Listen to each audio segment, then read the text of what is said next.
2014 সালে মামলা হয়, 2018 সালে নির্বাচনের আগ দিয়ে আমাকে পুলিশ ধরে নিয়ে চলে গেল থানায়।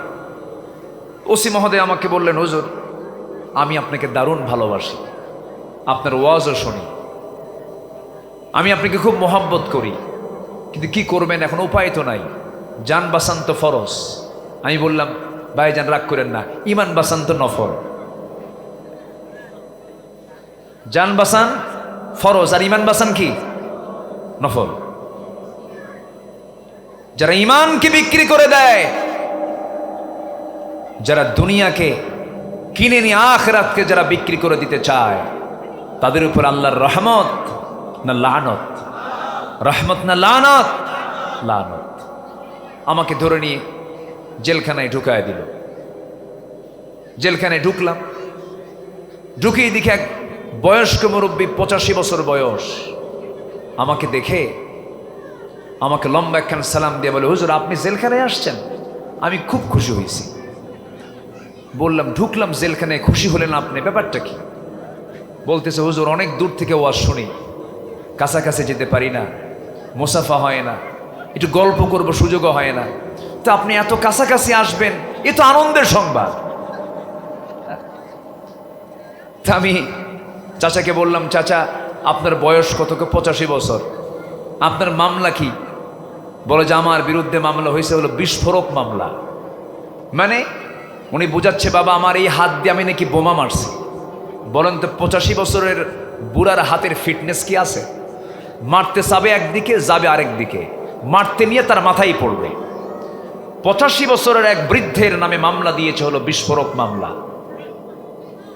সম্মানিত ভাইয়েরা, একটি দল আমার দেশে 30 লক্ষ মামলা নিয়ে, 90 লক্ষ আসামি নিয়ে পাহাড়ের মতো টিকে ছিল। সেই দলকেই 5 আগস্টের কয়েকদিন আগে তারা নিষিদ্ধ পর্যন্ত করেছিল। তারা চেয়েছিল যে এই নিষিদ্ধের মধ্য দিয়ে আমরা তাদেরকে চিরতরে বাংলাদেশ থেকে আমরা মুছে দিব, কিন্তু ওরা ভাবে নাই ইসলাম কারো বাবার নয়, ইসলাম কার? আসতে বলবেন না, ইসলাম কার? এই দেশে ইসলামী দল 53টা থাকার পরেও, আরো সব দল শত শত থাকার পরেও বাতিল শক্তির কাছে মনে হয়েছে কোনটা হক। সাধারণ মানুষ চিনতে না পারলেও বাতিল চিনতে পারে কোনটা হক দল। নিষিদ্ধ করার 7 দিনও যায় নাই। চট্টগ্রামের সিটি অঞ্চলের মোহাম্মদনগর চত্বরে অনুষ্ঠিত হাফিজ ওয়াজিউল্লাহ দাখিল মাদ্রাসা মাওলানা জাকির হোসাইন মডেল হিফজ মাদ্রাসার উদ্যোগে আয়োজিত বার্ষিক ওয়াজ ও দোয়া মাহফিল 2024 মহৎ আয়োজনের সম্মানিত সুযোগ্য সভাপতি, আজকের মাহফিলের বরেণ্য সাহেবে সদর মাস্টার মোহাম্মদ মদিনুল হক হাফিজাহুল্লাহ, আজকের মাহফিলের বরেণ্য প্রধান অতিথি মাননীয় মেয়র মহোদয়, উপস্থিত হাজারাত উলামায়ে কেরাম, ফদলায়ে ইজম, সুশীল সমাজ, জাতির শ্রেষ্ঠ সন্তান শিক্ষক মণ্ডলী, জাতির বিবেক সাংবাদিক বৃন্দ, সামনে উপস্থিত দূরে কাছের বিভিন্ন স্থান থেকে ছুটে আসা কালেমার ঝান্ডাবাহী, তাওহীদের পতাকাবাহী, দ্বীন ইসলামের নর শারদুল বীর মুজাহিদ, প্রাণ প্রিয় সম্মানিত দ্বীনি ভাইরা, আড়ালে বসে আছেন শ্রদ্ধেয়া সম্মানিতা মা বোনেরা, আলোচনার সূচনায় আনুষ্ঠানিকতার মধ্য দিয়ে আমার পক্ষ থেকে আবারও দিল খোলা সালাম আসসালামু আলাইকুম ওয়া রাহমাতুল্লাহি তাআলা ওয়া বারাকাতুহু। সবাই কেমন আছেন?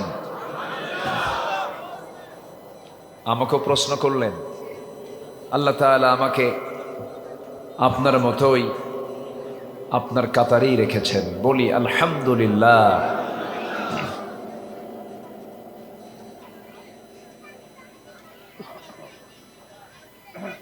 মহান রব্বুল আলামিনের অশেষ শুকর যে মহান আল্লাহ সুবহানাহু ওয়া তাআলা আমাকে আপনাকে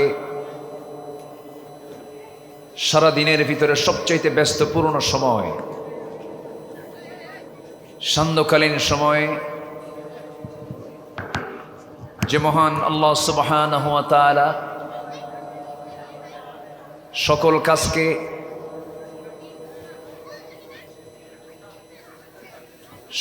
কাজকে স্থগিত করে কোরআন শোনাটাকে জরুরি মনে করে এমন বরকতি জায়গায় আসার বসার তৌফিক দিয়েছেন, সেই মহান রবের শানে মুহাব্বতের সাথে জোরালোভাবে বলে উঠছি আলহামদুলিল্লাহ। আবারও বলছি আলহামদুলিল্লাহ। চিৎকার মেরে বলছি আল্লাহুম্মা ইন্নী আসআলুকা আল হুদা ওয়াত তুকা ওয়াল আফাফা ওয়াল গিনা।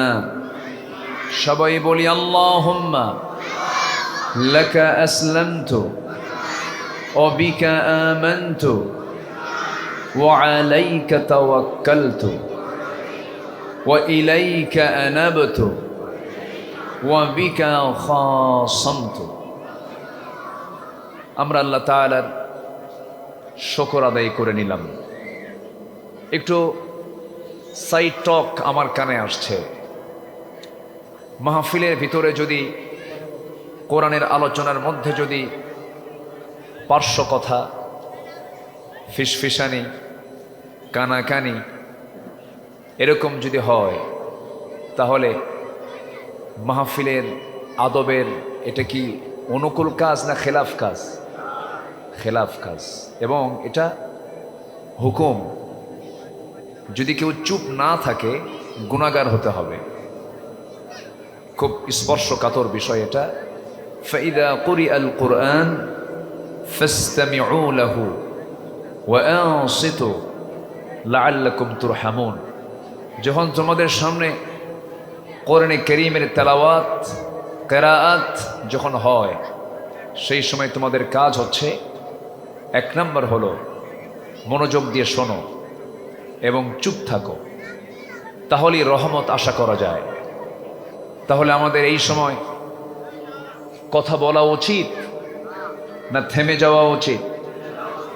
এখানে যারা দোকানদারি করছেন, বিশেষ করে এই সাইডটা একটু খেয়াল করার চেষ্টা করুন, যেন কোনো পার্শ্ব কথা মঞ্চ পর্যন্ত যেন না আসে।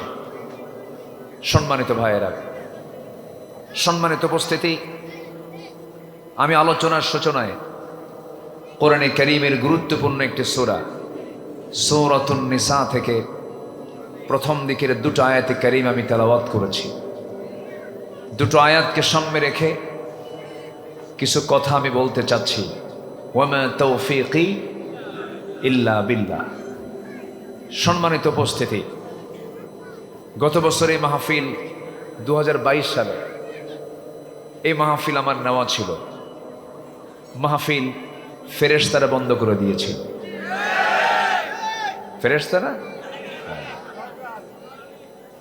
ফেরেশতারা বন্ধ করে দিয়েছিল, মাহফিল হতে দেয়নি। আল্লাহর শুকরিয়া, আল্লাহ তাআলা 5 অগস্টের পর থেকে এতটাই প্রশান্তিতে আমাদের রেখেছেন। মাহফিল বাস্তবায়ন করার জন্য থানার কাছে আর কমিটিতে যাওয়া লাগে না, বরঞ্চ থানায় ফোন দিয়ে বলে কিছু লাগবে কি।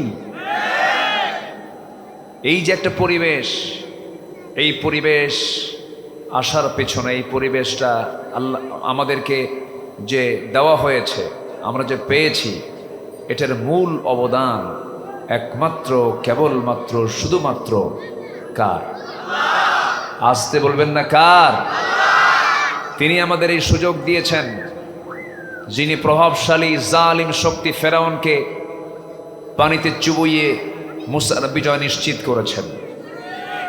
তিনি আমাদের এই সুন্দর পরিবেশ সৃষ্টি করেছেন, যিনি নমরুদকে ন্যাংরা মশা দিয়ে বিদায়ী করে ইব্রাহিমকে বিজয়ী করেছেন। তিনি আমাদের এই অনুকূল পরিবেশ তৈরি করে দিয়েছেন, যিনি আবু জেহেল, ওতবা, শাইবা, মুগিরা, ওয়ালিদ এদেরকে ধ্বংসস্তূপে ফেলে দিয়ে মুহাম্মদ বিন আবদুল্লাহ সাল্লাল্লাহু আলাইহি ওয়াসাল্লামকে বিজয় দিয়েছেন। সে আল্লাহ সব কিছুর পরিকল্পনাকারী, তিনিই পরিকল্পনা করেন। আমার প্ল্যান, আপনার প্ল্যান যতই মজবুত হোক না কেন, বিজয়ী হবে কার প্ল্যান? আসতে বলবেন না কার প্ল্যান? যতই পরিকল্পনা দিল্লি থেকে হোক, যতই পরিকল্পনা ওয়াশিংটন থেকে হোক, যতই পরিকল্পনা বড় বড় পরাশক্তির পক্ষ থেকে আসুক না কেন, সকল পরিকল্পনার মূল পরিকল্পনা বাস্তবায়নকারী তিনি আমার কে? আল্লাহ তাআলা। তিনি শুধু কি করেন? মহান রব্বুল আলামিন বলেন, ইন্নামা আমরুহু ইযা আরাদা শাইআন আইয়াকুলা লাহু কুন ফায়াকুন। যখন তিনি কোনো কাজের সিদ্ধান্ত নিয়ে নেন, বেশি কিছু লাগে না, শুধু বলেন কোন, সঙ্গে সঙ্গে মাইক্রো সেকেন্ডের আগেই তা বাস্তবায়ন হয়ে যায়। জোরে বলি সুবহানাল্লাহ। তিনিই পারেন সবকিছু। সম্মানিত ভাইয়েরা, সম্মানিত বন্ধুগণ, কোরআন না শুনতে পরিবেশ সৃষ্টি করা, কোরআন বন্ধ করার ষড়যন্ত্র করা, কোরআনের মাহফিলগুলোতে 144 জারি করা, কোরআনকে অচল করার অপচেষ্টা, এটা আজকে নতুন কোনো বিষয় নয়। এটা আবু জেহেলও করেছিল, কিন্তু আবু জেহেল কি টিকতে পেরেছিল? আবু জেহেল কি টিকতে পেরেছিল? লাহুয়াল হাদিস সূরা লোকমান এসেছে, এই আবু জেহেল নবীজির কোরআনের আসরকে বন্ধ করার জন্য পার্শ্ববর্তী বাহরাইন, ইয়েমেন, এই সমস্ত জনপদ থেকে ভালো ভালো ওই সময়ের নোংরা, ভালো বললাম ওই সময়ের যারা নোংরা ছিল, নোংরার মধ্যে যারা জনপ্রিয় ছিল, এই সমস্ত শিল্পীদেরকে নিয়ে এসে গান নাচাতো, নাটক করাতো আমর নবীজির কোরআনকে দাবিয়ে রাখার জন্য, কিন্তু পারেনি। কারণ কোরআন হচ্ছে কার কথা? আসতে বলবেন না কার কথা? বিগত 16 বছরে আমার দেশে সানি লিওনের মতো, সালমান খানের মতো, শাহরুখ খানের মতো নোংরা অভিনেতার আগমন হলেও ডাক্তার জাকির নায়েকের মতো একজন জগৎধন্য স্কলারদেরকে ঢুকতে দেওয়া হয়নি। ওরাও চেয়েছিল এই অপসংস্কৃতির আগ্রাসনের মধ্য দিয়ে, এই অপসংস্কৃতির প্রচার প্রসারের মধ্য দিয়ে সুস্থ সংস্কৃতিকে কেমনে পরাজিত করা যায়। কিন্তু ওরা ভুলে গেছে আমার দেশ খানজাহানের দেশ, আমার দেশ শাহপরানের দেশ, আমার দেশ শাহ আমানতের দেশ, আমার দেশ বাইজিদ বুস্তামির দেশ, আমার দেশ ইখতিয়ার উদ্দিন মুহাম্মদ বিন বখতিয়ার খিলজির দেশ। আমার দেশে কোরআন সুন্নাহ বিরোধী কোনোদিন কোন ষড়যন্ত্র টিকতে পারবে না, পারবে না, পারবে না। তার জ্বলন্ত প্রমাণ সরাসরি মদত করেছেন তিনি আমারকে। আমার সন্তানদের ধন্যবাদ দেওয়া উচিত। ছাত্র বৈষম্য বিরোধী আন্দোলনের নেতৃত্ব যারা দিয়েছে তাদের জন্য কলিজা থেকে দোয়া। এই 16 বছর জাতির উপরে জগদ্দল পাথর চেপে বসেছিল। আমরা ভেবেছিলাম যুব সমাজ মনে হয় ডিভাইস আসক্ত, মাদকাসক্ত, গেমস আসক্ত হয়ে ওরা মনে হয় শেষ হয়ে গেছে, কিন্তু না, ওরা জাতে মাতাল হলেও তালে ঠিক ছিল। 5 আগস্টের দুপুরবেলা তারা আলটিমেটাম দিয়েছিল মাত্র 45 মিনিটের। সম্মানিত ভাইয়েরা, আমরা আশার দিক লক্ষ্য করছি। এখন কথা হলো, সবই দেখেছি আমরা, আমাদের সব দেখা শেষ। দেশ স্বাধীন হয়েছে 53 বছর, কেউ চালিয়েছে 25 বছর, কেউ চালিয়েছে 16 বছর, কেউ চালিয়েছে 9 বছর। মাঝখান দিয়া মঈনুদ্দিন ফখরুদ্দিন এই গ্রুপ চালাইছে কয়েক বছর। সব দেখা শেষ। আমরা আগামীতে দেখতে চাই ইসলামের দেশ, কোরআনের দেশ। রাজি আছেন কারা কারা? হাত উঁচু করে দেখা।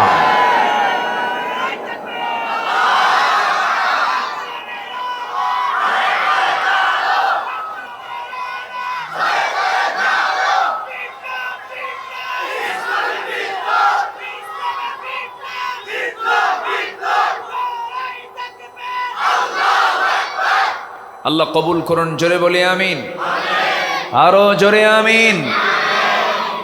কিন্তু আমরা বসেছি আজকে রাস্তায়, না জায়গা মনে হয় ছিল না, বড় কোনো জায়গা মনে হয় নাই, না এই মোড়ে আমরা বসেছি, তাও আবার সামনে জায়গাও দখল করে রাখছি। মানুষ বসবে কোথায়? বসার তো জায়গা পাচ্ছে না। অনেকে দাঁড়িয়ে আছেন, যে যেখানে আছেন দাঁড়িয়ে শুনুন। একটু কষ্ট হচ্ছে আপনাদের। মাহফিল কমিটির পক্ষ থেকে আমিও ক্ষমা সুন্দর দৃষ্টি কামনা করছি। দাওয়াত দিয়ে যদি বসতে না দিতে পারি, এটা তো আমাদের ব্যর্থতা। যাই হোক, যে যেখানে আছেন দিনের জন্যই দাঁড়িয়ে আছেন, এটাকে কষ্ট মনে করব না। জোরে বলি ইনশা আল্লাহ, জোরে বলি ইনশা আল্লাহ। আমার মূল টাইমটা আমি দিতে পারিনি, মূল সময় ছিল এশার পর। এটা আমার পক্ষে দেওয়া সম্ভব হয়নি। খুব অল্প সময়ে তারা যোগাযোগের কারণে হয়তো আমাকে খুব অল্প সময়ে বিদায় নিতে হচ্ছে। সম্মানিত হাজিরিন, এটি একটি মাদ্রাসার প্রোগ্রাম। মাদ্রাসাকে জঙ্গির প্রজনন কেন্দ্র বলে আখ্যা দিতে চেয়েছিল ওরা। আব্বু, এই যে মেসি, বসো। প্রচণ্ড সাহসী, দুরন্ত। ও কাউকে পাত্তাই দিচ্ছে না, কি হচ্ছে এইদিকে ওর কোনো খেয়ালই নাই। হ্যাঁ, বসায় দেন। কোনো ধমক দিবেন না বাচ্চাদের। বাচ্চাদের ধমক দেওয়া জায়েজ না? না জায়েজ? হ্যাঁ, ওরা শিশু, ওদেরকে ধমক দিলে আপনি ঝুঁকিতে পড়ে যাবেন। দারুণ ডেঞ্জারাস। মাল্লাম ইয়ারহাম সাগীরানা ওয়ালাম ইয়াক্কির কাবীরানা ফালাইসা মিন্না। হ্যাঁ, ওরা যা করে করুক, আমার দিকে তাকান। তো মাদ্রাসার প্রোগ্রাম এটা। মাদ্রাসার নাম শুনলেই আমার দেশের কিছু সুশীল সমাজের দাবিদার বাম রামদের গা চুলকায়, আছে না নাই? ওরা বলে এগুলো শিক্ষা করে লাভ কি? তোমরা যে শিক্ষা অর্জন করেছো, তোমাদের শিক্ষা অর্জন করে লাভ কি? তোমরা তো কলমের খোঁচা দিয়া 11 লক্ষ কোটি টাকা দেশ থেকে পাচার করে নিয়ে গেছো। তোমাদের শিক্ষা করে কোন কসু তোমরা দিছো? সম্মানিত বন্ধুগণ, একটা শিক্ষার বিপ্লব ঘটতে হবে আমার দেশে। সুশিক্ষার বিপ্লব না হওয়া পর্যন্ত, জাতিকে নৈতিক শিক্ষায় শিক্ষিত না করা পর্যন্ত এই জাতির স্থায়ী কোনো বিজয় কোনোদিন আসতে পারে না। এজন্য প্রত্যেকটি পরিবার,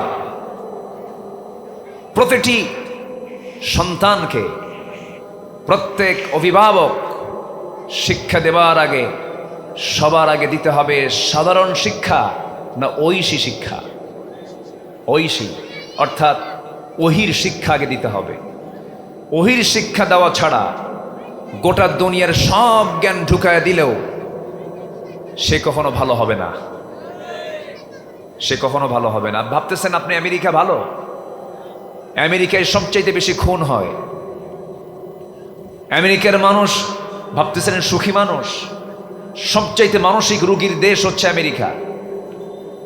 আমরা দূর থেকে ভাবি তারা মনে হয় খুব ভালো আছে। না, ভালো সেই থাকতে পারে যে ইসলাম নিয়ে থাকতে পারে।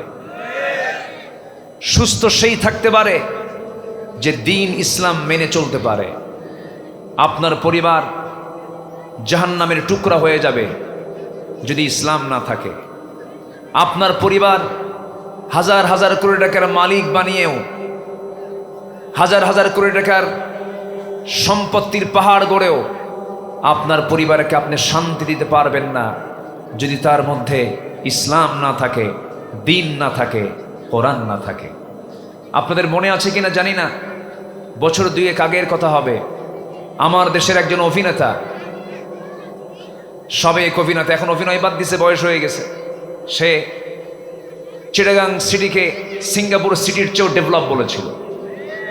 যাই হোক, মানে তেল মারতে মারতে মারা বেশি হয়ে গেছে। এর শ্বশুর ফেসবুক লাইভে এসে ধানমন্ডির বাসিন্দা জাতিকে উদ্দেশ্য করে একটা ব্রিফ দিয়ে বলল, আমার ছেলে আছে, মেয়ে আছে, আমার সংসার আছে, টাকা আছে, বউ আছে, বাচ্চা আছে, কিন্তু শান্তি নাই। সবাই আমাকে ঠকিয়েছে, এই দুনিয়াতে আমি বাঁচতেই চাই না।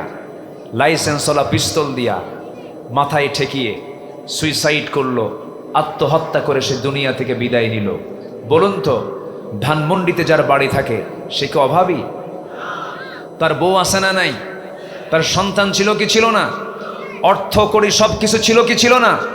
এরপরও সে আত্মহত্যার পথ কেন বেছে নিল? সব কিছু ছিল, কিন্তু পরিবারে ইসলাম ছিল না। এরকম অসংখ্য অজানা পরিবার আছে। আমার এই দু চোখ সাক্ষী। ঢাকার অভিজাত সেই ডিওএইচএস, ধানমন্ডি, গুলশান, বাড়িধারার যারা বাসিন্দা, ওই এলাকা জরিপ করে দেখবেন কোনো শান্তির বাতাস নাই। মা বুড়ো হয়ে গেছে, বৃদ্ধাশ্রমে রেখে আসে। বাপ বুড়ো হয়ে গেছে, বৃদ্ধাশ্রমে রেখে আসে। বাবার ইন্তেকালের সংবাদ শোনার পরেও ছেলে বলে, আমি খুব ব্যস্ত আছি, জানাজার পরে কাফন দাফন করে দাও, পরে আমি কবর জিয়ারা করব। এরকম অসভ্য সন্তান সেখান থেকে গড়ে উঠতে পারে যেই জায়গায় দ্বীনের শিক্ষা থাকবে না, কোরআনের শিক্ষা থাকবে না। ঠিক সেই সময় হাফেজ ওয়াজিউল্লাহ দাখিল মাদ্রাসার উদ্যোগের আজকের এই মাহফিল, সবার কাছে আমি উদাত্ত আহ্বান জানাবো, প্রত্যেকটি শিশুর হাতে আগে কোরআন তুলে দিতে হবে। স্কুল হোক আর মাদ্রাসা হোক, যেখানেই পড়ুক না কেন, সব শিক্ষার আগে কি শিক্ষা? আরো জোরে, আরো জোরে, আরো জোরে, কোরআন শিক্ষা। এটাকে দিতে হবে সবার আগে। মনে থাকবে, এটা হলো স্থায়ী কাজ। কি কাজ বলেন তো? স্থায়ী কাজ। এই কাজটা আমাকে আপনাকে সচেতন হয়ে করতে হবে। আপনার সন্তান কেন প্রশাসক হবে না? আপনার সন্তান কেন বিচারক হবে না? আপনার সন্তান কেন আর্মি অফিসার হবে না? আপনার সন্তান কেন চিকিৎসক হবে না, ইঞ্জিনিয়ার হবে না? সবই হবে, কিন্তু আলেম হাফেজ ইঞ্জিনিয়ার হবে, আলেম হাফেজ প্রশাসক হবে। আপনার সন্তান সেই সময় হাফেজ হয়ে, আলেম হয়ে যে ইঞ্জিনিয়ারের দায়িত্ব পালন করবে, সে কখনো রড চুরি করবে না, রডের বদলে বাঁশ দেবে না। কথা ক্লিয়ার? তাহলে সন্তান এখন ডিসেম্বর পরে যাবে। আমার আওয়াজ যারা শুনতে পাচ্ছেন, প্রযুক্তির কল্যাণে ভার্চুয়ালি যারা আমাকে শুনতে পাচ্ছেন, লক্ষ লক্ষ মানুষ, সবার কাছে আমি আবদার করব, স্থায়ী কাজ করুন। সন্তানকে ভর্তি করার ক্ষেত্রে ডিসিশন নিতে কখনো ভুল করবেন না। সন্তানকে যদি কোরআনের শিক্ষা না দেন, দ্বীনি শিক্ষা যদি না দেন, দিন শেষে আপনি না, দুনিয়ার মানুষ না, আপনিই দিন শেষে বিপদে পড়বেন। দয়া করে সন্তানকে চোখ বন্ধ করে মাদ্রাসায় দিবেন। যদি বেকার কোনো থাকে ছাত্র, বেকার কোনো যদি সমাজ যদি থেকে থাকে, বেকার অনেক শিক্ষিত সমাজ আছে যাদের কোনো কর্ম নাই, এরকম আছে, থাকতে পারে, কিন্তু আমার চোখে আমি দেখিনি কোনো হাফেজ, কোনো আলেম, কোনো মাদ্রাসা পড়ুয়া ছাত্র বেকার বসে আছে, এমন দৃশ্য আমার চোখে পড়ে নাই। রাগ করতেছেন মনে হয়? কোনো সমস্যা নাই তো? আচ্ছা, সম্মানিত ভাইয়েরা, এই কথাগুলো আমাকে একটু বলতে হচ্ছে। প্রয়োজনে মাদ্রাসার উদ্যোগে মাহফিল, আমরা এই বিষয়গুলো খেয়াল রাখবো। জোরে বলি ইনশাআল্লাহ, জোরে বলি ইনশাআল্লাহ। আমি যেখান থেকে তেলাওয়াত করেছি সেখানে আল্লাহ তাআলা বান্দাকে সহজেই জান্নাতের কিছু আমল শিখিয়েছেন। আবার কিছু বদ আমলের জন্য আল্লাহ তাআলা জাহান্নামের ভয়টাও দেখিয়ে দিয়েছেন, জাহান্নামের কথাও তিনি বলে দিয়েছেন। আমরা কোথায় যেতে চাই, জান্নাত না জাহান্নাম? আসতে বলে, জান্নাত না জাহান্নাম? সবে কি জান্নাত পেতে রাজি আছেন তো? নামাজ না পড়া, নামাজ না পড়ে কি বলেন? তাহলে আমার এদেশের মাত্র কত পার্সেন্ট বলবো, মাত্র 5% লোক আমার দেশে নামাজ পড়ে। আমার দেশে মাত্র 5% মুসলমান নামাজ পড়ে, আর বাকি 95% মুসলমান ওরা চান্সে আছে যে নামাজ না পড়ে জান্নাত পাওয়া যায় কেমনে। মাঝে মাঝে মাজারে দৌড় মারে, আছে কি না? মাঝে মাঝে পীর বাবা খোঁজে, খোঁজা পীরের মুরিদ হয়ে বলে, হুজুর আমি তো আপনার মুরিদ হয়ে গেলাম, বছরে 2টা করে গরু পাঠাবো, 2টা করে ছাগল দেব। বাস পীর সাহেব বললো, যা তুই নাজাত পাইলি। এখন এই এসে বলে, যাক আমি তো মুখ পীরের মুরিদ যেহেতু হতেই পেরেছি, অবশ্যই আমি জান্নাত পার হয়ে জাহান্নামে যাব। যা তুই জাহান্নামে। সম্মানিত ভাইয়েরা, জান্নাত পেতে হলে অন্যকে দিয়ে না নিজের আমল নিতে হবে? অন্যের আমল না নিজের আমল? নিজের আমলকে মজবুত করতে, নিজের পাকে মজবুত করতে হবে। লাহা মা কাসাবাত ওয়া লাকুম মা কাসাবতুম, সে যা অর্জন করেছে তার, তুমি যা অর্জন করেছো তোমার। আমার বন্ধুগণ, জান্নাত পেতে হলে আল্লাহ রাব্বুল আলামিন সূরা নিসার 14 নম্বর আয়াতে সুন্দর করে বলছেন, وَمَن يُطِعِ اللَّهَ وَرَسُولَهُ يُدْخِلْهُ جَنَّاتٍ تَجْرِي مِن تَحْتِهَا الْأَنْهَارُ خَالِدِينَ فِيهَا وَذَلِكَ الْفَوْزُ الْعَظِيمُ। জোরে বলুন আল্লাহু আকবার। যে বান্দা জীবন চলার পথে আল্লাহ এবং রাসূলের যারা ইতাআত করবে, আনুগত্য করবে, আল্লাহ রাব্বুল আলামিন বলেন ওই বান্দার জন্য আমি আল্লাহ এমন জান্নাত রেখে দিয়েছি, অস্থায়ী নয় স্থায়ী জান্নাত রেখে দিয়েছি, চিরকাল সেখানে সে থেকে যাবে। শ্রেষ্ঠ একটা জায়গা আমি তার জন্য রেখে দিয়েছি। কিন্তু যদি সে আল্লাহ, সেই রাসূলের এবং আমি আল্লাহ আমার যদি সে আনুগত্য না করে, যদি সীমা লঙ্ঘন করে, আমার হুকুম যদি না মেনে চলে, আল্লাহ রাব্বুল আলামিন বলেন وَمَن يَعْصِ اللَّهَ وَرَسُولَهُ يُدْخِلْهُ نَارًا خَالِدًا فِيهَا وَلَهُ عَذَابٌ مُهِينٌ। জোরে বলুন আল্লাহু আকবার, আরো জোরে আল্লাহু আকবার। যারা আমার আনুগত্য করবে না, নবীর যারা আনুগত্য করবে না, আমি তাদেরকে চির জাহান্নামে চিরদিনের মতো রেখে দেব। এই জন্য আমার বন্ধুগণ, আল্লাহর নিয়ম, আল্লাহর যে হুকুম, আল্লাহর যে বিধিবিধান, সবাইকে মানতে রাজি আছি নাকি? সবাইকে মানতে রাজি আছি নাকি? আমার বন্ধুগণ, মানতে যদি রাজি হই, আমরা আল্লাহর রহমত পেতে চাই না লানত পেতে চাই? বলেন বলেন, লানত না রহমত? লানত প্রাপ্ত বান্দা দুনিয়াতে আছে না নাই? আছে কি না? সালমান এফ রহমানের নাম শোনেন নাই? কি বরকত পাইছে না?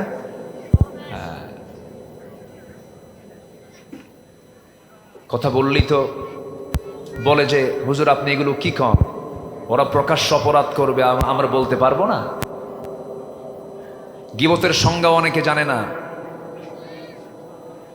যেগুলো জাতীয় বিষয়, ওপেন সিক্রেট, যেগুলো জাতীয় জীবনে ক্ষতিকর, সেই কথাগুলো বলার জরুরত আছে না নাই?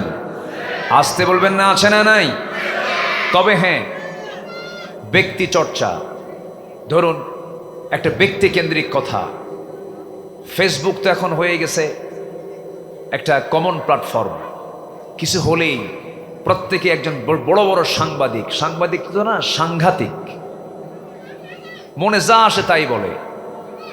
এটা উচিত না। আল মুসলিমু মান সালিমাল মুসলিমুনা মিন লিসানিহি, তারপরে কি, ওয়া কিপ্যাডিহি, এখন তার হাত নাই, হাত এখন চলে গেছে কোথায়? কিপ্যাডে চলে গেছে। ও কিপ্যাডিহি ওয়াদিহি। প্রকৃত মুসলমান তো সেই যার জবান থেকে এবং হাত থেকে অন্য মুসলমান নিরাপদে থাকে। আপনার একটা ব্যক্তি আক্রোশ আপনি কার উপরে রেখেছেন, আপনি তার নামে ফেসবুক প্ল্যাটফর্মে এসে লিখছেন, তার ব্যাপারে কথা লিখছেন। আপনি কি জানেন কোন গুনাহ জেনার চাইতে বড়? বলেন, জেনা কি ছোটখাটো কোনো অপরাধ? জেনার শাস্তি কি? জেনার শাস্তি হলো আস-সাইয়্যিবুজ জানি কতলুন নফস। যারা জেনা করবে, যারা মানুষ হত্যা করবে, যারা মুরতাদ হবে, তাদের উপর ইসলাম হুকুম দিয়েছে হত্যা করে দুনিয়া থেকে বিদায় করে দাও। আর সেই জেনার চেয়ে ভয়ঙ্কর হলো কোন গুনাহ? গীবত। গীবত কিন্তু খারাপ মানুষ করে না। খারাপ মানুষ যারা সমাজে, আমরা যাদেরকে খারাপ বলি, যারা খুব নোংরা মানুষ, তাদের এগুলো বলার সময় নাই। মাথায় টুপি রেখে তাহাজ্জুদও পড়ে, কপালে কালো দাগ হয়ে গেছে, কোরআনও পড়ে, হাদিসও পড়ে, সংগঠনও করে, কিন্তু সারাদিন গীবত নিয়ে বসে থাকে। আছে কি না? আসতে বলবেন না, আছে না নাই? আচ্ছা, ব্যক্তি আক্রোশ আপনি তার সামনে বলবেন। গীবতের ভয়াবহতা, যদি এই ভাইরাস যদি ঢুকে যায়, তার তাহাজ্জুদ কোনো কাজে আসবে না। তার সমস্ত আমলনামা গিয়ে জমা হবে হলো যার নামে গীবত করা হয়েছে। হাসরের ময়দানে কিছু বান্দা বলবে, আল্লাহ আমার তাহাজ্জুদ গেল কই? আমার নফল নামাজগুলো গেল কই? আমার জিহাদের আমলগুলো গেল কই? আমার এই দান সদকাগুলো গেল কই? আল্লাহ বলবেন ট্রান্সফার হয়ে গেছে। কেন? ওই যে দুনিয়াতে কার নামে যেন গীবত করছিলা, ফেসবুকে লেখছিলা, ওর আমল নামায় সব চলে গেছে। তাহলে নিজের আমল নামা অন্যের আমল নামায় চলে যাক, আমরা কি চাবো এটা? আর আমার এই গীবত চর্চার মধ্য দিয়ে আমি জেনাকারের চাইতে বড় গুনাহগার হই, এটা কি আমরা চাই? এই জন্য ইমানদার যে কোনো কাজ করবে, আগে কাজ করবে না, আগে চিন্তা করবে। ইমানদার হবে সবচেয়ে বড় চিন্তাশীল। আল্লাহ বোঝার তৌফিক দান করুন, জোরে বলি আমিন। কিন্তু যে আচরণগুলো আমরা লক্ষ্য করেছি বিগত 16 বছর, আমাদের মান সম্মান নিয়ে, আলেমদের সম্মান নিয়ে যে সম্মানহানি করা হয়েছে, আল্লামা সাঈদীর মতো মানুষের বিরুদ্ধে মামলা দিয়েছে ধর্ষণের। আল্লামা আজিজুল হক রাহিমাহুল্লাহ জেলখানায় ঢুকায়া তাকে উজুর পানি পর্যন্ত দেওয়া হয়নি। তার সন্তান আল্লামা মামুনুল হক হাফিজাহুল্লাহ, তার নামে গরু চুরির মামলা দেওয়া হয়েছে, যা ফেরেশতাও বিশ্বাস করে না, যা শয়তানও মানবে না। ঠিক কি না? সম্মানিত ভাইয়েরা, এরকম করে যে জুলুমতন্ত্র চালিয়েছিল 16 বছর, ফেরাউন পৃথিবীতে বেঁচে ছিল হলো 1600 বছর। সংখ্যা যে মিলল কেমনে বুঝলাম না। সংখ্যা মিলছে না? সংখ্যা কিন্তু মিলছে। ওটা ছিল হলো বিগ ফেরাউন, এটা হলো মিনি ফেরাউন। ওটা মেল ফেরাউন, এটা হচ্ছে ফিমেল ফেরাউন। ঠিক কি না? আয়না ঘর বানিয়েছিল, জানেন না? আপনারা জানেন না? ব্যারিস্টার আরমান, ব্রিগেডিয়ার আজমি, দুজনের সঙ্গে আমি সাক্ষাৎকার নিয়েছি, কথা বলেছি, চোখের পানি ফেলে ফেলে বলে, 8টা বছর আমি আয়না ঘরে ছিলাম। আমরা আল্লাহর দেওয়া নিয়ামত, 8 বছর একটা দিনের জন্য আমরা সূর্যের আলো দেখতে পাই নাই। এটা কোন আচরণ? ফেরাউনকে হার মেনে দিবে। ফেরাউন যেমন তার ক্ষমতাকে পাকাপোক্ত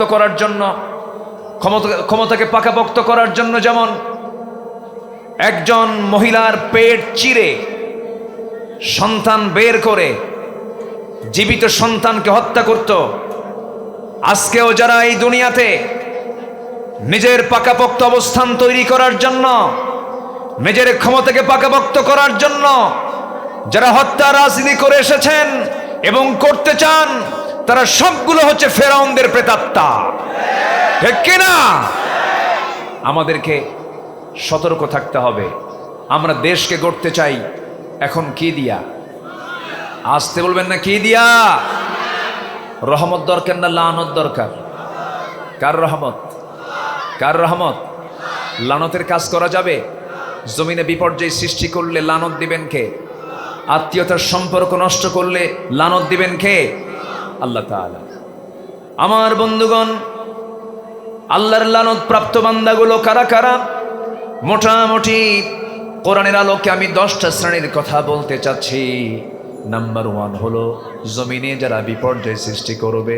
ফাহাল আসাইতুম ইন তাওয়াল্লাইতুম আন তুফসিদু ফিল আরদি ওয়া তুকাত্তিউ আরহামাকুম উলাইকাল্লাযীনা লা'আনাহুমুল্লাহ ওয়া ইয়াল'আনুহুমুল লা'ইনুন। أولئك الذين لعنهم الله فأصمهم وأعمى أبصارهم জোরে বলুন আল্লাহু আকবার। সূরা মুহাম্মদ 22 এবং 23 মহান রব্বুল আলামিন বলছেন, এই জমিনে যারা বিপর্যয় সৃষ্টি করবে, ফিতনা ফাসাদ যারা সৃষ্টি করবে, আমি আল্লাহ তাদের উপরে লানত করব, অভিসম্পদ নাজিল করব। শেয়ার বাজার, হলমার্ক, ব্যাংকের হরিলুট, লক্ষ লক্ষ কোটি কোটি টাকা লুটপাট করে তো লাভ হলো না। পালানোর জন্য শেষ পর্যন্ত রাসূলের সুন্নাত দাড়ি পর্যন্ত কাটলো, কামও হলো না। ঠিক কি না? দাড়ি কাটে নাই, দাড়ি কেটেছে। বাঁচার জন্য নৌকায় চড়ে বন্দুকে নিয়ে রওনা দিয়েছে, কাম হলো না, ধরা পড়ে গেল। বন্দুকে ধরে ফেলছে আইনমন্ত্রী, ধরে বলে, স্যার চলেন, চিনছি, আপনাকে থানায় যেতে হবে এখন। আমি যদি আপনারা ছাড়িয়া দিয়ে এখন আমার চাকরি চলে যাবে। পুলিশদের এই কথা সারা জীবন, ঠিক কিনা? না ধরলে কি চলে যাবে? চাকরি চলে যাবে। কিন্তু অন্যের পক্ষে কাজ করলে যে ঈমান চলে যাবে এটা মাথায় রাখে না। আমাকে যখন 2018 সালে, মামলা তো খাওয়া শুরু হয়েছে 2000 সাল থেকে, 1998 সালে প্রথম মামলা হয়। ওই সময়ের গভর্নমেন্ট যখন ছিল, 2014 সালে মামলা হয়, 2018 সালে নির্বাচনের আগ দিয়ে আমাকে পুলিশ ধরে নিয়ে চলে গেল থানায়। ওসি মহোদয় আমাকে বললেন, হুজুর আমি আপনাকে দারুণ ভালোবাসি, আপনার ওয়াজও শুনি, আমি আপনাকে খুব মোহাব্বত করি, কিন্তু কি করবেন এখন, উপায় তো নাই, জান বাঁচান তো ফরজ। আমি বললাম, ভাইজান রাগ করেন না, ইমান বাঁচান তো নফল। জান বাঁচান ফরজ আর ইমান বাঁচান কি? নফল। যারা ইমানকে বিক্রি করে দেয়, যারা দুনিয়াকে কিনে নিয়ে আখিরাতকে যারা বিক্রি করে দিতে চায়, তাদের উপর আল্লাহর রহমত না লানত? রহমত না লানত? লানত। আমাকে ধরে নিয়ে জেলখানায় ঢুকায় দিল। জেলখানায় ঢুকলাম, ঢুকিয়ে দেখে এক বয়স্ক মুরব্বী, 85 বছর বয়স, আমাকে দেখে আমাকে লম্বা একখান সালাম দিয়ে বলে, হুজুর আপনি জেলখানায় আসছেন? আমি খুব খুশি হয়েছি। বললাম, ঢুকলাম জেলখানায়, খুশি হলেন আপনি, ব্যাপারটা কি? বলতেছে, হুজুর অনেক দূর থেকে ওয়াজ শুনি, কাছাকাছি যেতে পারি না, মুসাফা হয় না, একটু গল্প করব সুযোগও হয় না, তো আপনি এত কাছাকাছি আসবেন, এ তো আনন্দের সংবাদ। তা আমি চাচাকে বললাম, চাচা আপনার বয়স কত? 85 বছর। আপনার মামলা কি? বলে যে আমার বিরুদ্ধে মামলা হয়েছে হলো বিস্ফোরক মামলা। মানে উনি বোঝাচ্ছে, বাবা আমার এই হাত দিয়ে আমি নাকি বোমা মারছি। বলেন তো 85 বছরের বুড়ার হাতের ফিটনেস কি আছে? মারতে যাবে একদিকে, যাবে আরেক দিকে, মারতে নিয়ে তার মাথায় পড়বে। 85 বছরের এক বৃদ্ধের নামে মামলা দিয়েছে হলো বিস্ফোরক মামলা। সম্মানিত ভাইয়েরা, একটি দল আমার দেশে 30 লক্ষ মামলা নিয়ে, 90 লক্ষ আসামি নিয়ে পাহাড়ের মতো টিকে ছিল। সেই দলকেই 5 আগস্টের কয়েকদিন আগে তারা নিষিদ্ধ পর্যন্ত করেছিল। তারা চেয়েছিল যে এই নিষিদ্ধের মধ্য দিয়ে আমরা তাদেরকে চিরতরে বাংলাদেশ থেকে আমরা মুছে দিব, কিন্তু ওরা ভাবে নাই ইসলাম কারো বাবার নয়, ইসলাম কার? আসতে বলবেন না, ইসলাম কার? এই দেশে ইসলামী দল 53টা থাকার পরেও, আরো সব দল শত শত থাকার পরেও বাতিল শক্তির কাছে মনে হয়েছে কোনটা হক। সাধারণ মানুষ চিনতে না পারলেও বাতিল চিনতে পারে কোনটা হক দল।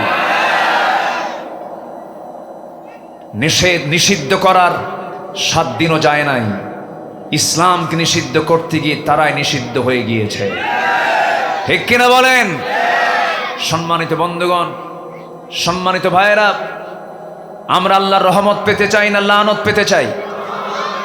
তাহলে আমরা জমিনে বিপর্যয় সৃষ্টি করব না শান্তি প্রতিষ্ঠা করব?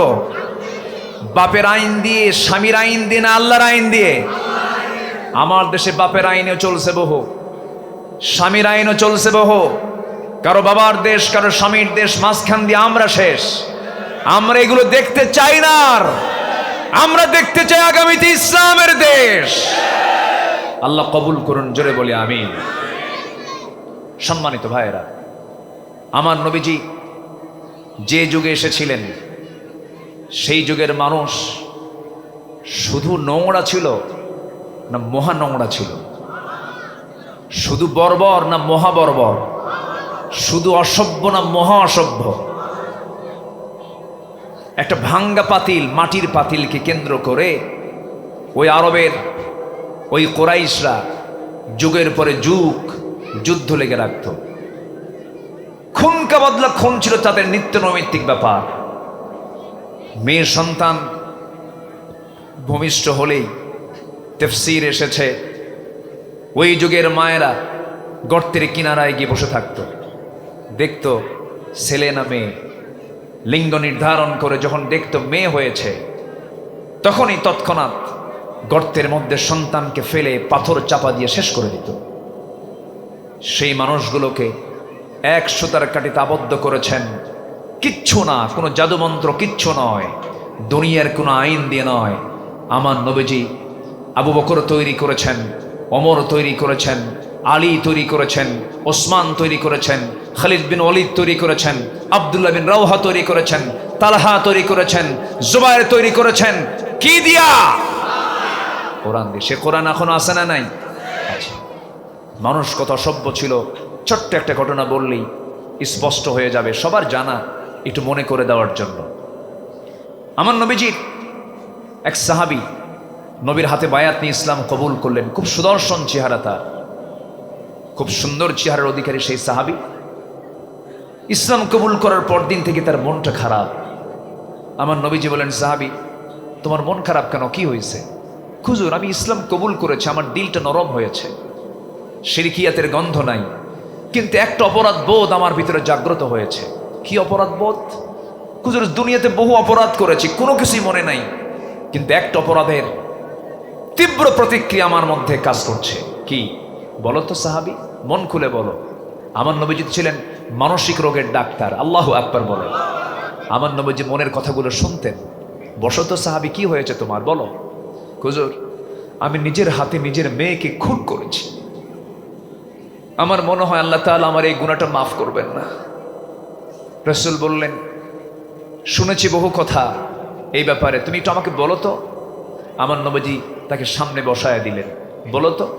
হুজুর আমার স্ত্রীর গর্ভে সন্তান আসলো, 6 মাস বয়স হলো। বউটাকে বললাম, যাও বাবার বাড়ি যাও, ছেলে হলে নিয়ে আসবা, মেয়ে হলে আমাকে বলার দরকার নাই, জীবন্ত পুঁতে হত্যা করবা। বউটাকে বলে দিলাম, কিন্তু আমার অগোচরে মেয়ে সন্তান হলো। আমাকে না বলে সন্তানটাকে ধীরে ধীরে বড় করে 6 বছরে যখন সে পদার্পণ করলো, আমি কোনোদিন জানিও নাই, হঠাৎ করে আমার চোখের সামনে সন্তানটা একদিন পড়ে গেল। ইয়া রাসূলুল্লাহ, সন্তানটা যখন আমি সামনে পেলাম, সন্তানটাকে আমি চেপে ধরে আমি দেখতে পেলাম তার মতো নখ আমার মতো, আমার মতো তার হাত, আমার মতো তার পা, আমার মতো তার চাহনি, আমার মতো কপাল, আমার মতো চুল। সন্দেহ লাগলো, সন্তানটাকে চট করে ধরে নিয়া স্ত্রীর সামনে দাঁড় করিয়ে দিয়ে বললাম, আমার স্ত্রী সত্যি করে বলো তো সন্তানটা কার? আমার বউটা থতমত খেয়ে কাঁপতে কাঁপতে বলতেছে, আমার স্বামী কতক্ষণ তথ্য গোপন করব, এই সন্তানটা আমাদের ওরস থেকে 6 বছর আগে জন্ম নিয়েছে, আমি দয়া মায়া করে হত্যা করতে পারি নাই। কিন্তু হুজুর আমার ভিতরে শিরকিয়াতের কারণে প্রচন্ড ক্ষোভ জেগে গেল, প্রচন্ড রাগ জমা হয়ে গেল। প্রকাশ হতে দিলাম না, অভিনয় শুরু করে দিলাম। মেয়েটাকে কোলের মধ্যে তুলে নিয়ে মেয়েটাকে আদর করা শুরু করলাম। মেয়ে বলছে, মা আমার আব্বার সঙ্গে তুমি আগে পরিচয় করে দিলে না কেন? আমার বাবা তো খুব ভালো মানুষ, আমাকে আদর করে। সন্তানটা বাবাকে বারবার ডাকতেছে, খুব খুশি সন্তান, কিন্তু বাবার ভিতরে যে একটা পশুত্বের ছাপ রয়েছে সন্তানটা টের পায় নাই। সেই সাহাবী বলছেন, ইয়া রাসূলুল্লাহ, সন্তানটাকে অভিনয় করে বললাম, মা তুমি রেডি হয়ে যাও, আমি তোমাকে নানির বাড়িতে নিয়ে যাব। এই কথা বলে আমি সন্তানের সঙ্গে অভিনয় করে সন্তানকে নিয়ে যখন রওনা করলাম, হুজুর সামনে পাহাড় পেলাম, একটা জঙ্গল পেলাম। মেয়েটার চোখ ছোট হয়ে যাচ্ছে, ভয়ে মুখটা ছোট হয়ে যাচ্ছে। বলছে, আব্বা এইদিকে যাও কেন? নানির বাড়িতে এইদিকে নয়। কিচ্ছু বললাম না। জঙ্গল পার হয়ে চলে গেলাম, কোদাল হাতে নিলাম। ঠিক দ্বিপ্রহর দুপুর বেলা কোদাল নিয়ে আমি গর্ত খনন শুরু করে দিলাম। মেয়েটা বারবার বলছে, বাবা এই জায়গায় গর্ত খনন তুমি কেন করো? আমার মুখের দাড়ির মধ্যে ছিটকে সে মাটিগুলো লেগে যায়। হুজুর আমার সেই মেয়েটা কচি কচি নখ দিয়া খিলাল করে করে সেই মাটিগুলো সাফ করে দেয়। শুধু তাই নয় হুজুর, আমি ঘামতেছি, ঘর্মাক্ত দেহ, ঘামগুলো ঝরতেছে প্রচন্ড রোদের কারণে। গামছা দিয়ে সেই মেয়েটা আমার ঘামগুলো বারবার মুছে মুছে দিচ্ছে আর বলছে, নানার বাড়ি যাবে কখন? বাবা তুমি কি নানার বাড়ি যাবা না? কিচ্ছু বললাম না। গর্ত খনন শেষ হয়ে গেল। মেয়েটাকে এবার অভিনয় করে বললাম, মা দেখো তো গর্ত খননটা কেমন হয়েছে। হুজুর মেয়েটা আমার এমন মুচকি হাসি দিল। বিশ্বাস করে আমার সন্তানটা যখন গর্তের কাছাকাছি গিয়ে যখন উকি মেরে গর্ত দেখতে নিল, পিছন দিক থেকে এমন জোরে একটা আঘাত করলাম, ধাক্কা মারলাম, এক ধাক্কায় সন্তান ওই কূপের ওই গর্তের মধ্যে উপর হয়ে পড়ে গেল। চিত হয়ে দুইটা হাত এক জায়গায় করে বলছে, বাবা বুঝতে পেরেছি, মার কথাটাই মহাসত্য কথা। আমাকে তুমি আজকে এখানে কিসের জন্য নিয়ে আসছো বাবা? আমি জানি তুমি আজকে আমাকে মেরে ফেলবে, কিন্তু বাবা তোমার কাছে সন্তান হয়ে একটা দাবি করছি, অন্তত আজকের দিনের জন্য আমাকে ছেড়ে দাও, প্রাণে বেঁচে দাও। এই চেহারা তোমার সামনে আমি কোনোদিন আর আমৃত্যু দেখাবো না, আমারে ছেড়ে দাও বাবা। কিন্তু হুজুর এত আকুতি মিনতি করার পরেও দিল পরিমাণ আমার কাঁদলো না, চুল পরিমাণ আমার মন কাঁদলো না। সঙ্গে সঙ্গে করলাম কি, একটা পাথর নিয়ে আসলাম। শিরকিয়াতের কারণে পাষাণ হৃদয়ে কোনো দয়া হলো না। পাথর নিয়ে এসে আমার সন্তানটার বুক বরাবর যখন মেরে দিলাম, ফিঙ্কি দিয়ে রক্ত বের হওয়া শুরু হলো। চোখের সামনে পাথর চাপা দিয়া, মাটি বালু চাপা দিয়া জন্মের মতো দুনিয়া থেকে বিদায় করে দিলাম। হুজুর এই যে আমার সন্তানকে নিজ হাতে খুন করেছে, এই কথা যখন বারবার মনে হয়ে যায় ইসলাম গ্রহণের পরে, আমার ভালো লাগে না। আমার মন বলে, আল্লাহ বুঝি সব গুনাহ মাফ করবেন, কিন্তু আমার মনে হয় এই গুনাহটা মাফ করবেন না। আমার নবজি কাদা কাদা কণ্ঠে বলছেন, ও আমার সাহাবীরে, ইসলাম তেমন একটি বিধানের নাম, নতুন করে যখন কোনো বান্দা দ্বীনকে গ্রহণ করে নেয়, ইসলামকে গ্রহণ করে নেয়, হাজার অপরাধ থাকুক না কেন, তার পূর্বের সমস্ত গুনাহগুলো আমার আল্লাহ একটা একটা করে সব মাফ করে দেন।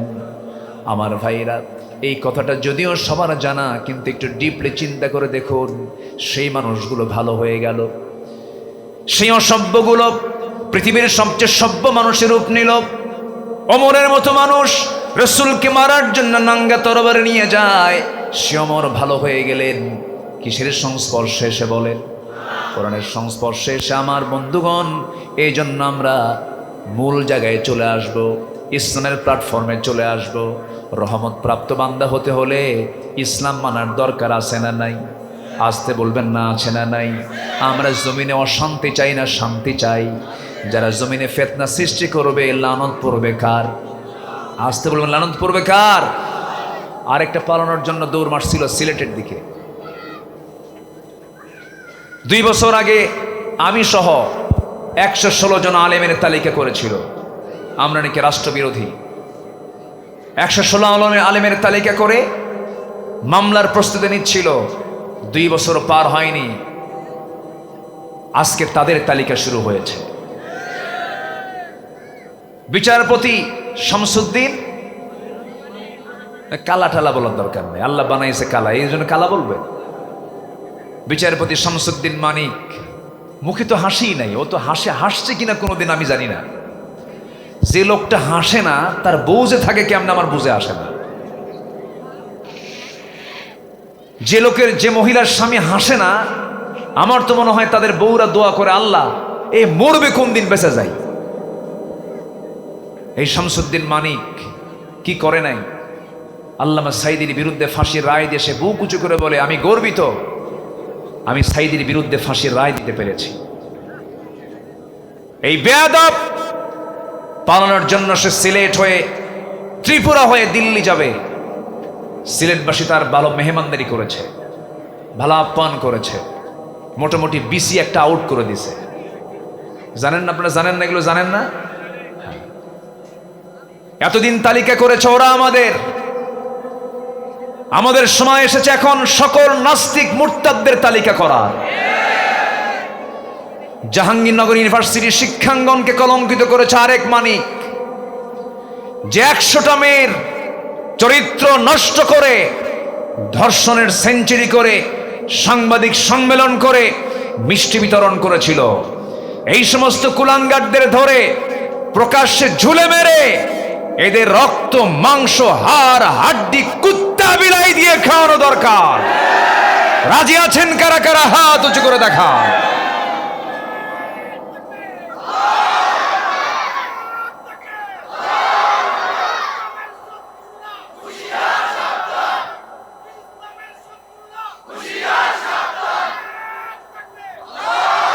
আল্লাহ কবুল করুন, জোরে বলি আমিন, আরো জোরে আমিন।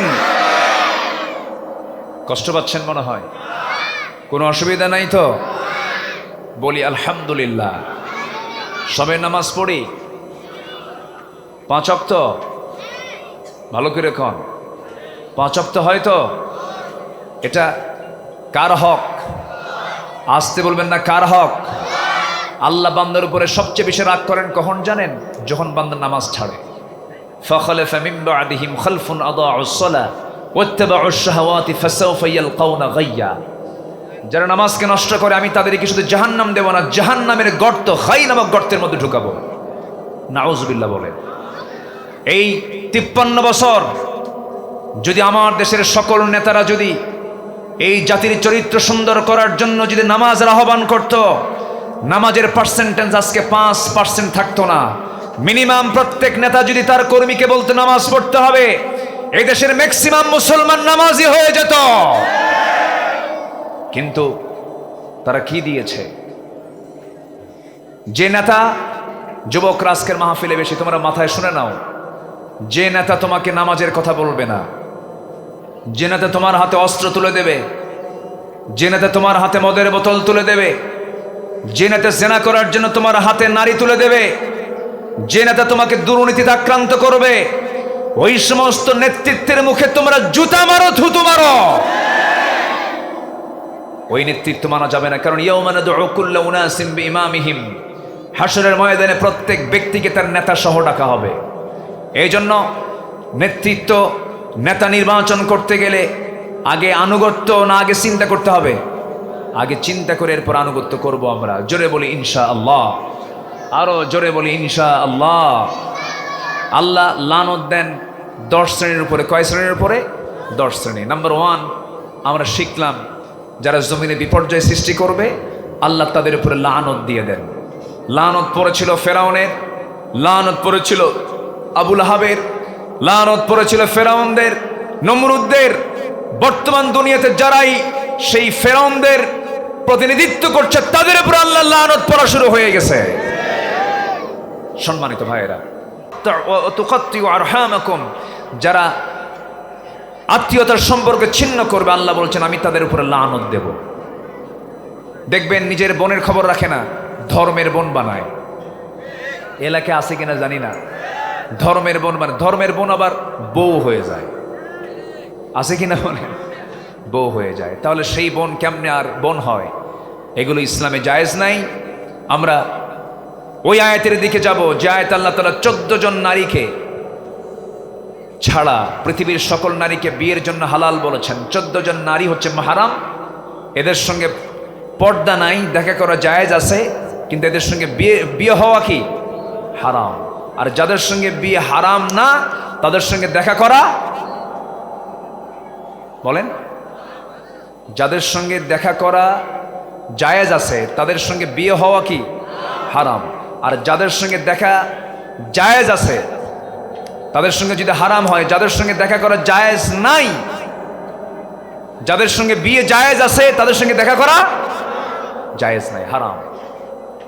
তাহলে ভার্সিটির ক্যাম্পাসের সামনে দিয়া জোড়া জোড়া যা বসে থাকে, এরা কারা? সব শুধু মিটমিট করে হাসে। এরা কি মাহারাম কেউ? Just friend. কি ফ্রেন্ড? Just friend. অনেকগুলো কি জানে শর্ট শর্ট যুবকরা জানে এগুলো কি কি যেন আছে, জোড়ায় জোড়ায় বসে থাকে চরিত্র নষ্ট করার জন্য নাটক তৈরি করে আমার দেশে। সেই নাটকের নাট্যকারের উপদেষ্টা হয়ে যায়, নাট্যকারের প্রশাসক হয়ে যায় উপদেষ্টা। ঠিক কিনা বলেন? মুস্তাফা সরওয়ার ফারুকী সে একজন সমকামী, লিভ টুগেদারে বিশ্বাসী, বউ নাচানোর টাকা দিয়ে কামাই খায়। ঠিক কিনা? এগুলো জাতির দর্পণ হতে পারে না, জাতির কল্যাণে তাদের কোনো অবদান নাই। শহীদ মুগ্ধ আবু সাঈদের রক্তকে আমরা বৃথা যেতে দেব না। সামনে একটি কল্যাণ রাষ্ট্র যদি আমরা গঠন করতে চাই, কোরআনের শাসন জারি হোক বাংলার জমিনে, কারা কারা চান হাত উঁচু করে দেখান মুসলমান।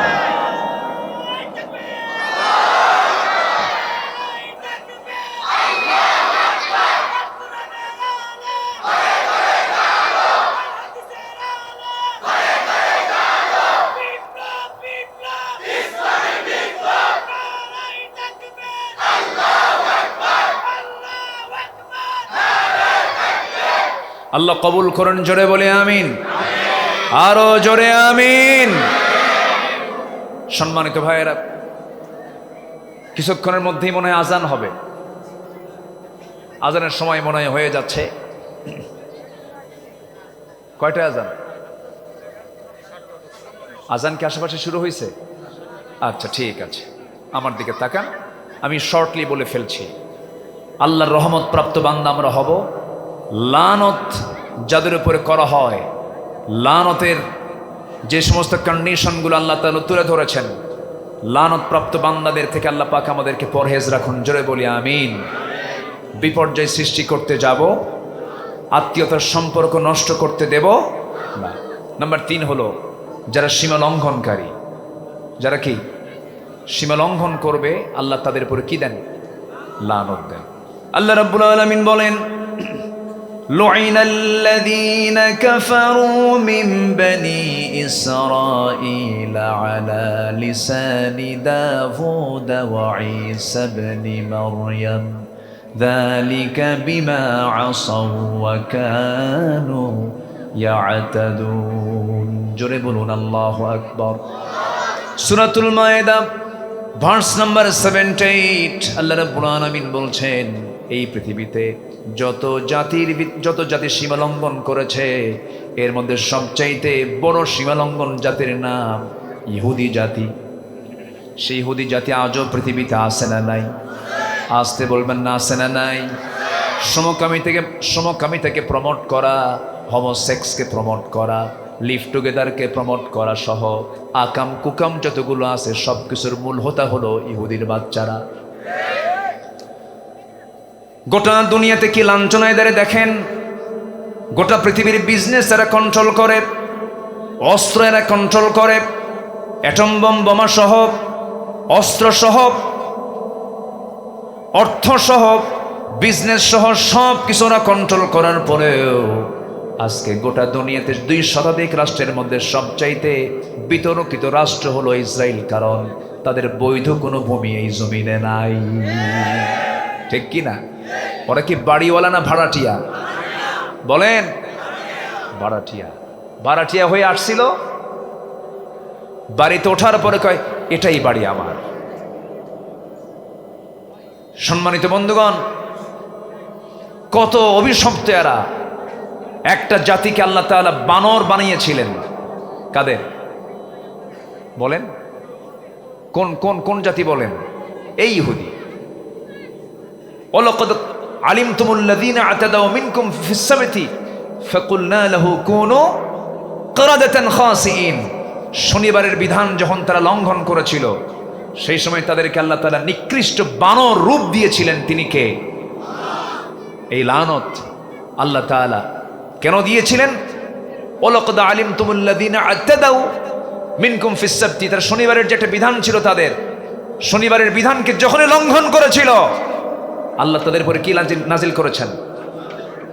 একদম লানত দিয়েছেন। সীমা লঙ্ঘন করার কারণে তাদেরকে সকালবেলার কেউ চিনতে পায় না, সবগুলো বানর হয়ে গেছে। কি হয়ে গেছে? বানর হয়ে কিরাদাতান খাসিইন হয়ে গেছে। সম্মানিত ভাইয়েরা, এরপরে আজ থেকে 4000 বছর আগে এই ইহুদিদের সংখ্যা ছিল সাইয়েদনা মূসার সময় 40 লক্ষ। আজকে সেই জনসংখ্যা 1 কোটিও হয় নাই। কেন? সচরাচর আমরা জমিনে যখন চলাফেরা করি, কুকুরের বাচ্চা বেশি হয় না গাভীর বাচ্চা বেশি হয়? আচ্ছা, দিন শেষে বছর শেষে আমরা যখন গুনতে যাই, কুকুর বেশি দেখা যায় না গরু বেশি দেখা যায়? কথা ক্লিয়ার? গরুর বাচ্চা দেয় কয়টা? আর এটা দিয়ে এই দেয় কয়টা? 8টা 10টা, কিন্তু একটাও টিকে না, সব ওর বাড়ি বুড়ি খায়া মরে। ঠিক কিনা বলেন? দ্বিতীয় বিশ্বযুদ্ধে অ্যাডলফ হিটলার দ্বিতীয় বিশ্বযুদ্ধে একদিনে গ্যাস চেম্বারে তুলে জার্মানির সেই অ্যাডলফ হিটলার 65 লাখ ইহুদিকে একদিনে মারছে। কিছু রেখে দিছে এই জন্য রাখলাম, হিটলার খারাপ করছে না ভালো করছে, জাতি যেন ভবিষ্যতে চিন্তা করে। সম্মানিত ভাইয়েরা, এই অভিশপ্ত জাতির উপরে আল্লাহর কি পড়েছে? লানত পড়েছে। এরকম করে যারাই সীমা লঙ্ঘন করবে, আল্লাহ বলছেন সীমা লঙ্ঘন করো না, সীমা লঙ্ঘন করলে আমি তারপরে লানত দেব। সতর্ক করে দিয়েছেন তিনি আমার কে? আল্লাহ তাআলা। নাম্বার 4 হলো মহান আল্লাহর সত্যবাণীকে যারা আড়াল করবে, আল্লাহ তাদের উপরে লানত দিবেন।